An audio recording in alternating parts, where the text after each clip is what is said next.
आज आप सुनेंगे नाग पंचमी की व्रत कथा। नाग पंचमी सनातन धर्म का एक विशेष त्योहार है जिसे हर कोई बेहद श्रद्धा और आस्था के साथ मनाता है। ये पर्व नाग देवता को समर्पित होता है। इस साल नाग पंचमी 29 जुलाई को मनाई जा रही है। इस दिन शुभ मुहूर्त में नागों की पूजा करने से विशेष फल की प्राप्ति होती है। नाग पूजा का शुभ मुहूर्त होगा सुबह 5:55 से लेकर 7:51 तक। जानिए नाग पूजा की व्रत कथा।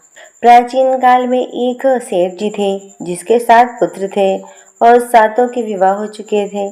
सबसे छोटे पुत्र की पत्नी श्रेष्ठ चरित्र और सुशील थी, परंतु उसके भाई नहीं थे। एक दिन उस घर की बड़ी बहू ने घर लीपने के लिए पीली मिट्टी लाने के लिए सभी बहुओं को साथ चलने को कहा, तो सभी एक साथ डलिया और खुरपी लेकर मिट्टी खोदने के लिए निकल पड़ी। जब बहुएं मिट्टी खोद रही थीं, तभी वहां एक सर्प निकला जिसे बड़ी बहू खुरपी से मारने लगी। यह देखकर छोटी बहू ने उसे रोका और कहा, इसे मत मारो, यह बेचारा निरपराध है। यह सुनकर बड़ी बहू ने उसे नहीं मारा। तब वो सांप एक और जाकर बैठ गया। तब छोटी बहू ने उससे कहा, मैं अभी लौट कर आती हूँ, तुम यहाँ से मत जाना। इतना कहकर वह अपने घर मिट्टी लेकर चली गई और कामकाज में फंस के सांप से वादा किया हुआ उसे भूल गई। उसे दूसरे दिन वह बात याद आई तो वह सबको साथ लेकर वहां पहुंची। सांप अभी भी उसी स्थान पर बैठा हुआ था, जिसे देखकर छोटी बहू बोली, सर्प भैया नमस्कार। सर्प ने कहा, तू भैया कह चुकी है, इसीलिए तुझे छोड़ देता हूँ, नहीं तो झूठी बात कहने के कारण तुझे मैं यहीं डस लेता। वह बोली, भैया मुझसे भूल हो गई, उसकी क्षमा मांगती हूँ।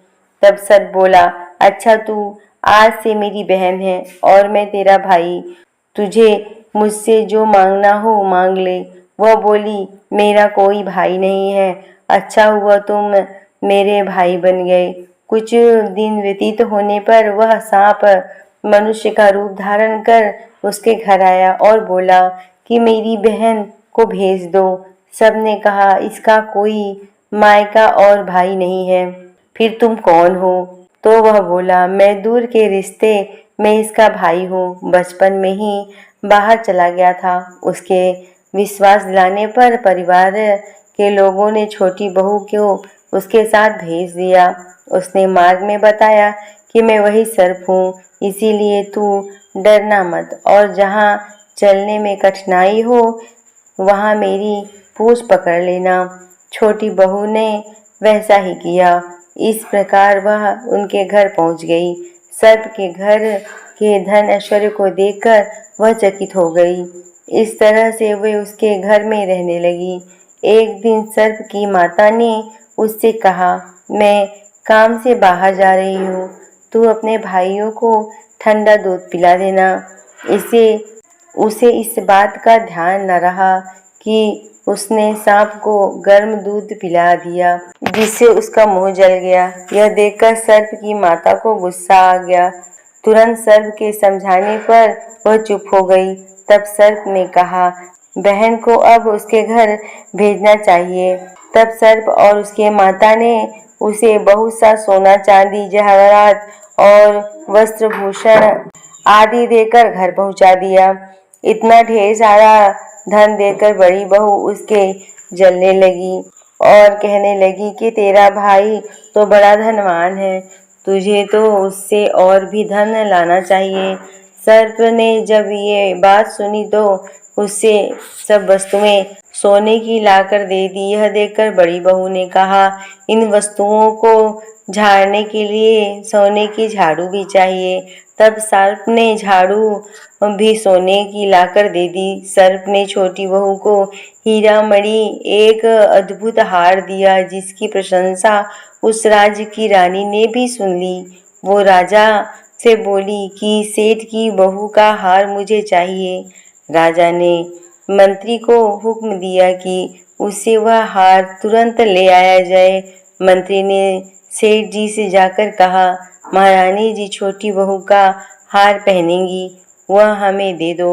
सेठ जी ने डर के मारे छोटी बहू के हार को लेकर उन्हें दे दिया। छोटी बहू को यह बात बहुत बुरी लगी। उसने अपने सांप भाई को याद किया और प्रार्थना की कि भैया, रानी ने मेरा हार छीन लिया, तुम कुछ करो कि जैसे कि रानी वो हार पहने वह सर्प बन जाए, और जब वह मुझे लौटा दे तो वो हारों और मणियों का हार हो जाए। सर्प ने ठीक वैसा ही किया। जैसे ही रानी हार पहना वैसे ही सर्प में बदल गया। यह देखकर रानी चीख पड़ी और डर गई। यह देखकर राजा ने सेठ के पास जाकर खबर पहुंचाई, छोटी बहू को तुरंत भेजो। सेठ जी स्वयं छोटी बहू को लेकर राजा के दरबार में उपस्थित हो गया। राजा ने छोटी बहू से पूछा, तूने क्या जादू किया?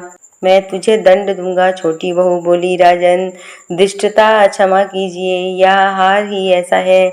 मेरे गले में हीरो और मणियों का रहता है, और अगर इसे कोई और पहनता है तो उसके गले में सर्प बन जाता है।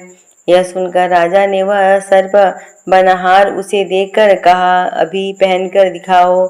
छोटी बहू ने वैसा ही किया। उसके पहनने से वैसे ही हार मणियों का हो गया। यह देखकर राजा ने प्रसन्न होकर उसे बहुत सी मुद्राएं भी पुरस्कार में दी। छोटी बहू वह अपने हार और इन सभी सहित घर लौट आई। उसके धन को देखकर बड़ी बहू ने ईर्ष्या के कारण उसके पति को सिखाया कि छोटी बहू के पास कहाँ से इतना धन आया। यह सुनकर उसके पति को अपनी पत्नी को बुलाया और कहा, ठीक ठीक बता, ये धन कहाँ से आया। तब वह स्त्री फिर से अपने सर्प भाई को याद करती है। तब उसी समय सर्प वहीं पे प्रकट हो जाता है। यदि मेरी धर्म बहन के आचरण पर किसी प्रकार का संदेह प्रकट किया तो मैं तुम्हें रस लूंगा। यह सुनकर छोटी बहू का पति बहुत प्रसन्न हुआ और उसने सर्प देवता का सत्कार किया। कहते हैं कि उसी दिन से नाग पंचमी का त्योहार मनाया जाता है और स्त्रियां सर्प को भाई मानकर उसकी पूजा करती हैं।